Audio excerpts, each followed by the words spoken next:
Terima kasih pemirsa, Anda menyaksikan Sumut Terkini bersama saya Maria Hutasoid.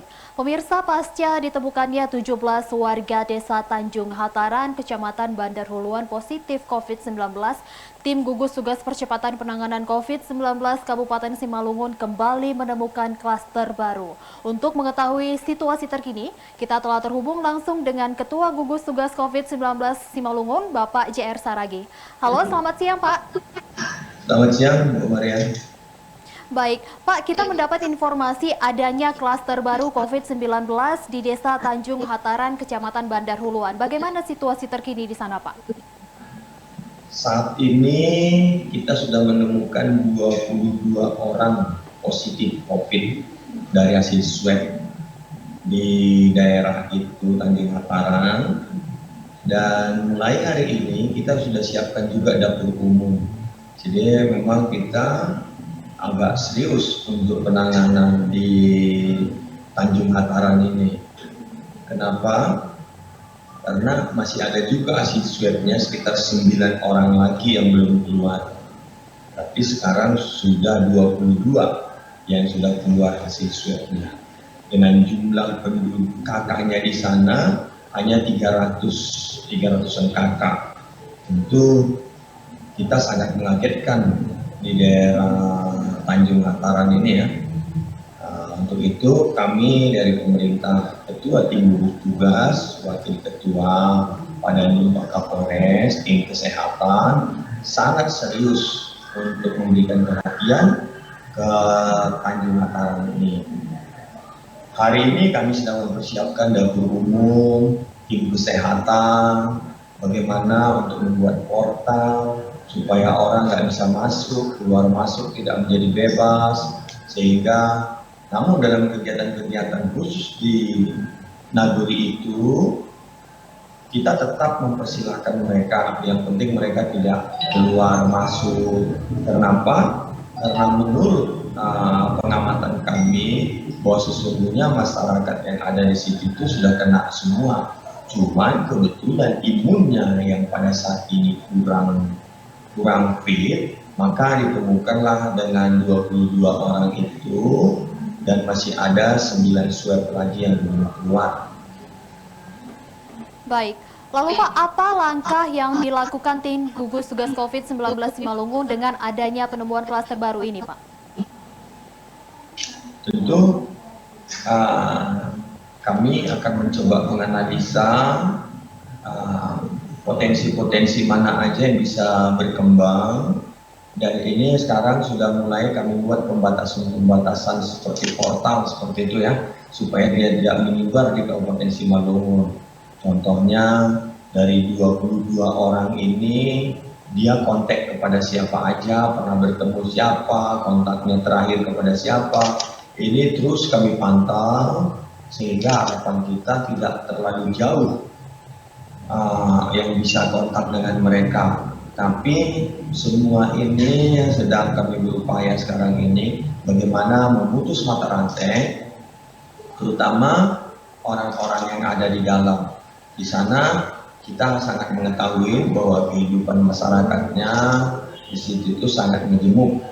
Rata-rata adalah bekerja sebagai buruh, begitu juga sebagian adalah bekerja sebagai ya tukang pijit dan sebagai keterampilan gitu. Nah, ini semua kami sedang mendata apa kegiatan-kegiatan mereka sehari-hari, sehingga dari kegiatan sehari-hari ini kan tidak mungkin hanya kita memberikan kebutuhan hanya makan, kesehatan juga vitamin, pasti kita akan perhatikan air, kebutuhan dia sehari-hari, dan bagaimana juga anak-anak tetap mengikuti sekolah sesuai dengan prosedur kesehatan, yaitu selama ini mereka Zoom dengan gurunya, ini juga terus kita ikutin, kita pantau, sehingga orang-orang yang ada dari luar tidak boleh dulu untuk datang ke dusun ini, namanya dusun ya Mbak ya. Baik, Pak Bupati, kita juga ingin tahu Pak, sebenarnya apa yang menyebabkan terjadinya begitu cepat penambahan pasien positif COVID-19 di daerah tersebut Pak? Yang pertama, Di daerah ini memang masyarakatnya cukup bersahabat, kekeluargaannya cukup tinggi, sehingga suasana Lebaran kemarin kita harus akuin ada pertukaran masyarakat. Ada yang dari Medan, mereka juga ada yang ke Medan, sehingga penyebabnya itulah. Jadi ada yang membawa mungkin 5 orang atau 2 orang bibitnya, tapi karena kebetulan silaturahminya di sana cukup hangat, ya namanya di dusun itu hanya 300 kakak, jadi mereka cukup akrab, rata-rata punya sapi setiap rumah, setiap keluarga, sehingga ini juga mungkin sering berbincang-bincang, sering berkomunikasi, yang tidak jaga jarak. Ya, silaturahminya cukup erat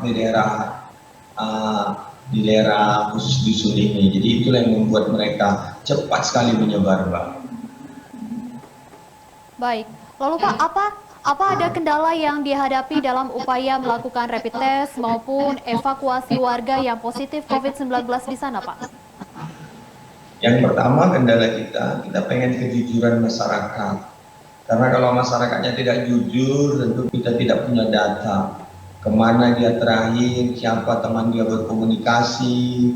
Saya khawatir kalau dia nggak jujur, yang dirugikan pasti masyarakat yang sekitarnya, mungkin kecamatan lain. Ini yang nggak bisa kita ini. Pada prinsipnya ini kesehatan kita, seluruh gugus tugas siap. Karena rapid test kita juga siap, APD kita siap, rumah sakit kita sekarang ini, khusus rumah sakit rujukan sudah penuh di perdagangan. Tentu kita harapkan kalau cepat pencegahan ini tidak banyak nanti yang terkapar ya, karena ini sebelum terkapar sudah kita ambil. Kita mengharapkan kalau dalam masyarakat jujur mungkin tidak terjadi terkapar masyarakatnya. Jadi dan masyarakat memang selalu mengatakan bahwa kami kan tidak ada masalah, kami sehat karena tanpa gejala. Mereka di rumah sakit juga nyanyi-nyanyi, ya kirim juga Facebooknya keluar. Jadi masyarakat yang lain juga hampir-hampir nggak percaya. Tapi ingat bahwa ini biasanya yang paling cepat diserang itu yang mempunyai penyakit penyerta. Contohnya paru, gula, ginjal, dan yang lain-lain. Untuk itu kita mengharap masyarakat punya suatu kejujuran supaya cepat kita untuk melakukan pencegahannya. Baik, lalu Pak Bupati, apakah kondisi ini akan menghambat uji coba new normal di Kabupaten Simalungun, Pak? Kita mengharapkan ini tidak untuk menghambat ya, karena seperti kita katakan tadi, tidak semua daerah. Makanya di situ perlu kecepatan tim gugus tugas untuk mengevaluasi, melakukan percepatan pemutusan mata rantai supaya tidak terganggu kecamatan-kecamatan yang lain tetap bisa untuk mengikuti new normal ini. Tapi kalau di Naguri ini pasti untuk new normal belum bisa kita lakukan karena kita butuh pengawasan. Karena kalau kita lakukan khususnya di dusun ini nanti semakin banyak yang korban. Tapi kalau di daerah lain saya rasa tidak. Baik, Pak Bupati, terakhir Pak, untuk menutup perbincangan kita mungkin melalui Eva Rina TV, Bapak bisa sampaikan harapan maupun imbauan terkait situasi terkini saat ini di Simalungun, Pak. Saya mengharapkan kepada semua masyarakat, khususnya masyarakat Simalungun, mari sayangi diri kita. Dalam suasana COVID ini memang kita tidak boleh hanya terfokus dalam COVID ini aja. Kita juga harus melihat sedikit di samping kiri kanan. Saya melihat akhir-akhir ini juga sudah mulai banyak rumah yang kebakaran. Tentu ini juga perlu kita perhatikan. Jadi masyarakat kita juga karena mungkin banyak diam di rumah, lupa memperhatikan listrik, kompor. Saya mengajak semua ini juga tolong diperhatikan sehingga kita tidak hanya terlena dalam COVID ini aja. Seperti yang dibilang Pak Presiden, kita juga harus bersahabat dengan COVID ini. Kita tetap menangani, tapi jangan lupa kompor gas kita, jangan sampai dibiarin hidup, ditinggal-tinggal.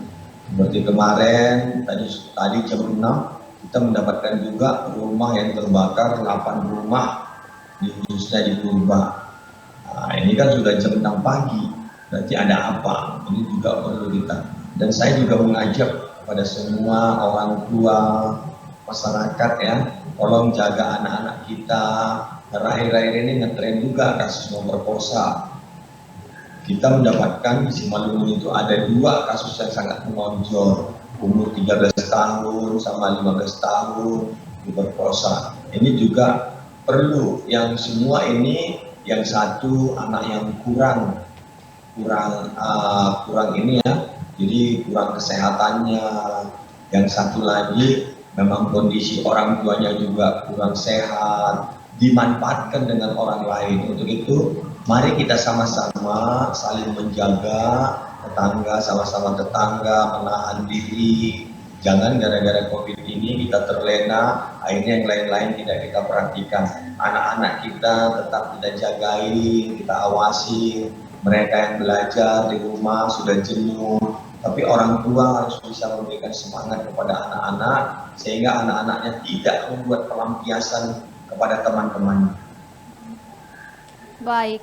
Terima kasih Pak Bupati atas informasi dan waktunya telah bergabung bersama kami di Sumut Terkini, dan selamat beraktivitas kembali Pak. Terima kasih Mbak Maria.